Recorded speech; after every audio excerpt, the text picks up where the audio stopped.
Hey guys, Saiyan here bringing a Dragon Ball Z Dokkan battle video, and so with the release of the Tech Super Saiyan 2 Gohan EZA and then obviously the announcement of the two Peppy Gals EZAs that we knew were coming already anyway, right, the Chi-Light and Farsha one, we have this updated post from Proton. The newest EZAs filled the previous gaps. The new cards give us a single ID gap which points to a Super EZA. So this is something that we talked about a bit recently. This is the retweet of the obvious post here, the original post here, where going over the gaps in the ID table in game, this is where they show like the awakening steps for EZAs. Like you can see here, a normal EZA has multiple steps for like a TUR. However, a Super EZA, you can see the STR Omega one here, on the left side, only has the one step. So if there's one gap now in the ID table, that means that there is a Super EZA that should potentially be upcoming before the end of the celebration. Now we know that a lot of the events were extended until the 18th, so it felt like this week was kind of the last week of content for the Global Dokkan campaign, and we have the new stages for like the Peppy Gals event and the Peppy Gals banner coming out on Monday. So we have one Super EZA left to go. So I thought in this video we would go over a few of the options as to who I think that the Super EZA would be, and do make sure you guys let me know down below in the comment section your thoughts on who it could be as well. Now I did look, and obviously when it comes to Super EZAs, we know that at least for now, until I guess they start to run out and maybe expand that scope a little bit more, we know that they've originally said that Super EZAs, at least for now, are only for Dokkan Fest exclusives and LRs. So obviously we have Peppy Gals stuff upcoming, but there aren't really any Peppy Gals units that fit that description, right? Like we've got like STR Videl, who is a Dokkan Fest, but her EZA wasn't really that long ago, so a Super EZA for her seems fairly unlikely. And then when it comes to LRs, we've got things like the, you know, Bulma, who doesn't have an EZA yet, the AGL Kalen Caulifla, who very much feels out of place for them to just randomly get a Super EZA. So there aren't really any Peppy Gals characters included in here, but there's a few that I think could be good for finishing out this celebration and buffing the team that we just got at the end, which is of course the Gohan, Goten and Trunks. So this is the big one that I think most people are probably leaning towards, which is the LR free-to-play Bee Pan, because they revamped her event during this celebration so that this is now a once-a-week event that gives you the ores to get the free stones.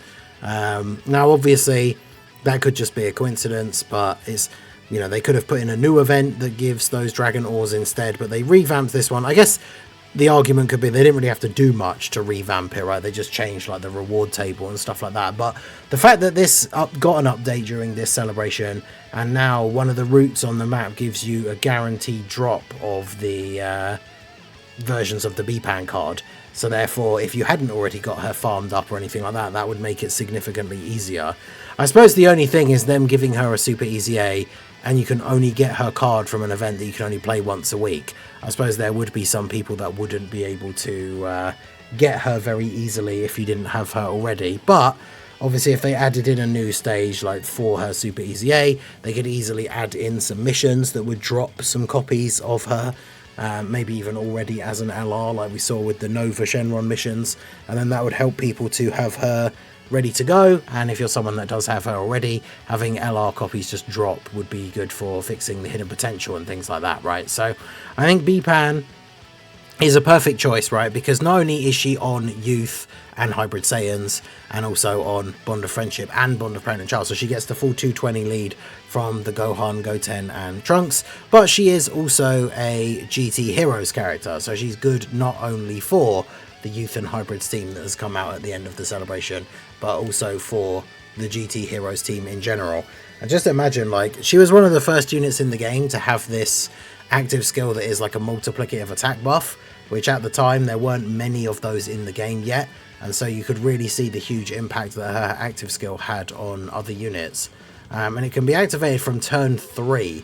So imagine on like a GT Heroes team, you have AGL Super Saiyan 4 Gogeta take a hit on turn 1, then on turn 3 he's got the Dragon Fist ready to go, and you can use this Bee Pan active skill, give him a multiplicative buff, and then you've got him next to, say, like STR Super Saiyan 4 Goku for a ton of attack support, like he's just going to hit like an absolute freight train on that turn. So I think this is probably one of the best choices. Like the hybrids team we know already can put out a ton of damage. She also heals based on the damage that she does, which is really good. Like she doesn't need to be a big damage dealer, but if they make her defensively viable enough that she can survive in some of these harder events, it doesn't really matter if she's doing a huge amount of damage, because any free healing is useful on teams that don't really have many options for it. Like the youth hybrids team doesn't have a lot of these characters that like will fuse and give you a full heal and stuff like that, right? So Bee Pan would be very, very useful for that. So I think she's the #1 pick, both in terms of what is likely and what would be obviously very good for the team. Now I looked at some other hybrid Saiyan options, and one that I thought was quite interesting that I haven't heard people really mention or talk about is this guy right here, the physical Kid Gohan, who was the very first Super Battle Road LR reward. Because if they start to give these Super Battle Road LRs Super EZAs at some point, they're obviously going to have their own Super EZA stage that isn't related to like doing a Super Battle Road run, because normally you would have got the copies of these cards by doing multiple of the Super Battle Road stages. Then we got the EZAs by doing multiple of the Super Battle Road stages, like the medals. So it'd be interesting to see how they would Super EZA these units, but obviously they are LRs, so despite technically being free-to-play LRs, they are in consideration for a potential Super EZA.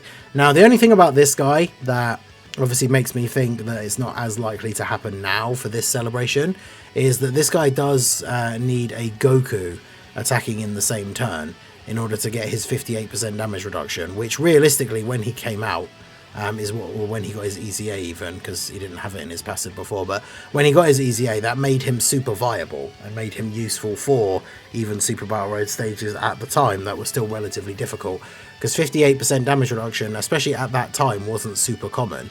Now obviously we did just have the Tech Super Saiyan 2 Gohan EZA, and they did add a bunch of stuff into his passive so that he could work with Hybrid Saiyans or Youth instead of just a Goku.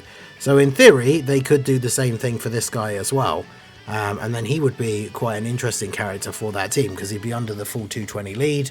So I think he could be quite good as an option, but eventually you would think that he would get a Super EZA. He is the first of those Super Battle Road LRs, so that's something to consider. I don't think it's super likely for this celebration, but definitely something that I think would be very interesting and that I've not seen anyone else really mention.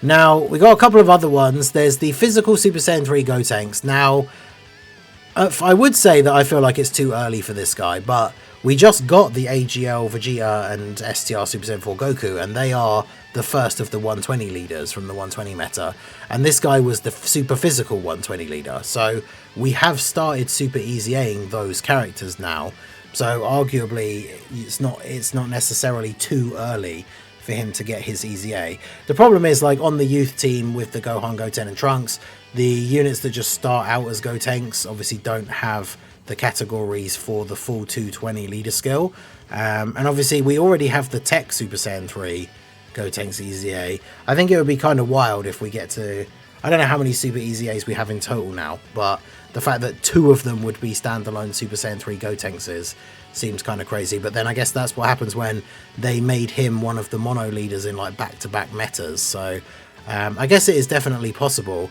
Now the other thing that made me think about with this guy is the fact that we do have this Gotenks. Now I did say at the beginning they have said that only Dokkan Fests and LRs would get Super EZAs, so this guy wouldn't be in consideration unless they do decide to change that rule. And obviously this guy is kind of in a unique spot in the meta because we don't have any Super Saiyan Gotenkses that are meta relevant. Like the LR Super Saiyan 3 one is still usable, and obviously like we have the Goten and Trunkses that fuse in their super attacks and all that kind of stuff. We still don't have a proper fusing Goten and Trunks, but yeah, we don't have a unit just named Super Saiyan Gotenks in the meta currently.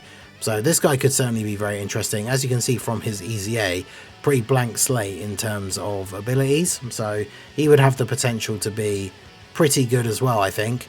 The only problem is he suffers from the same issue as the Super Saiyan 3 Gotenks, where he doesn't have the categories for like the full 220 lead from the Goku, Gohan and Goten, but definitely would be an interesting option if they would consider moving on to the non-Dokkan Fest and LRs. But I think even considering the fact we talked about this guy, I feel like this one is probably the least likely just because of the rules that they've set forward already. Now, we do have a really old Hybrid Saiyans LR that doesn't have an EZA, which is the physical Super Saiyan Trunks. However, again, like Gotenks, whilst he is a Hybrid Saiyan, because of the stupid thing with like Future Bulma not counting because she doesn't have a card, I guess, Future Trunks isn't on Bond of Parent and Child, so he's not on the full leader skill for these guys because they don't have, let me double check, they don't have Bond of Master and Disciple, do they? They have Siblings Bond, Bond of Parent and Child, and Bond of Friendship, which unfortunately for this Trunks, he does not have any of, so he wouldn't be on the full 220 lead. Obviously he's on the Future Saga category, so when it comes to like the Blue Goku from Part 1, obviously he would be under the main part of his leader skill. The secondary part of his leader skill is what? Bond of Parent and Child and Final Trump card. So again, he gets kind of stitched up out of being on the full leader skill. But, I mean, this guy is very, very old. We've got the Int Super Saiyan 2 Gohan Super EZA, and he was the first of these mono-color, like 70%, because when they came out, they had 3 key 70% or 90% leads. Gohan was the first one with Int, and then Trunks was the physical one.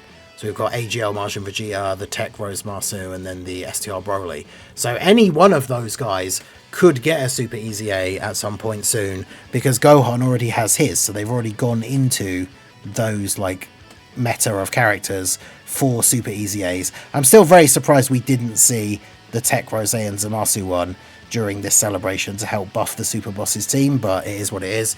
So this guy could very much get his Super EZA, although, as I say, he would not be part of the full 220 lead, but could still certainly be useful. And then an interesting one that someone did mention, I think, on the stream yesterday, is the Friend LR, Great Saiyaman 1 and 2.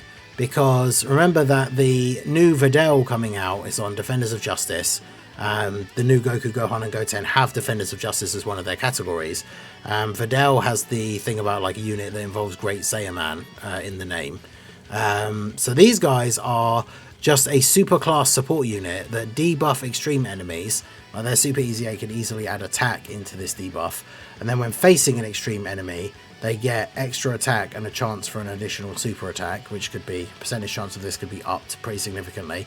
So yeah, these guys would just be like a super class support unit that would go on that team and be getting supported and buffed by the Videl. I guess the links aren't super good, but if they really turbo boost their support, because they give superclass allies 4 key and 50% defense, they could easily up the defense and include attack as well, potentially even make it for like multiple turns, or maybe for specific categories it could be multiple turns. The thing is, again, just like the couple of other characters, actually these guys are on Bond of Parent and Child, I guess, because in theory both Videl and Gohan would be on Bond of Parent and Child, huh? So these guys actually are on the full 220 leader skill for Gohan, Goten and Trunks, which, funnily enough, I feel like makes them a slightly more likely option than some of the other characters we talked about, because it's not like they can only Super EZA a character who's going to be on the full 220 lead, but that feels like something that would be more useful overall. So that's certainly very interesting. I could see these guys getting a Super EZA and being quite useful. Their 18 key super raises superclass allies attack by 30% for 2 turns. Remember, super attacks don't change with a Super EZA, but that's a pretty good ability even if you're using them as a slot 3 floating unit. You think about how much damage like Goten and Trunks can do, and then they're getting 30% extra attack from the previous turn on top of any other support and anything like that that they're getting. So these guys, I think, could be very, very useful as well. So those are just a couple of the ones that I picked out that I think are the most likely options. Bearing in mind, like I say, we know we're getting a Super EZA and not just a normal EZA. So these were the things that I thought would probably be the most likely. I still think Bee Pan is the thing that makes the most sense and would be quite useful for that team. Having the extra healing would definitely be nice. But let me know what you guys think down below in the comment section. Who do you think we are most likely to see as the upcoming Super EZA? Do you think there is a Peppy Gals character that it could be? I guess we mentioned the physical Gotenks, right? If they decide to do a non-Dokkan Fest character, then I guess there is a possibility. But let me know what you think down below in the comment section. So that is going to be it for the video, guys. This has been the Master Ningen. Smash that like button, subscribe to the channel if you are new. Check out the links down below, and I will see you all again soon. Have a good one.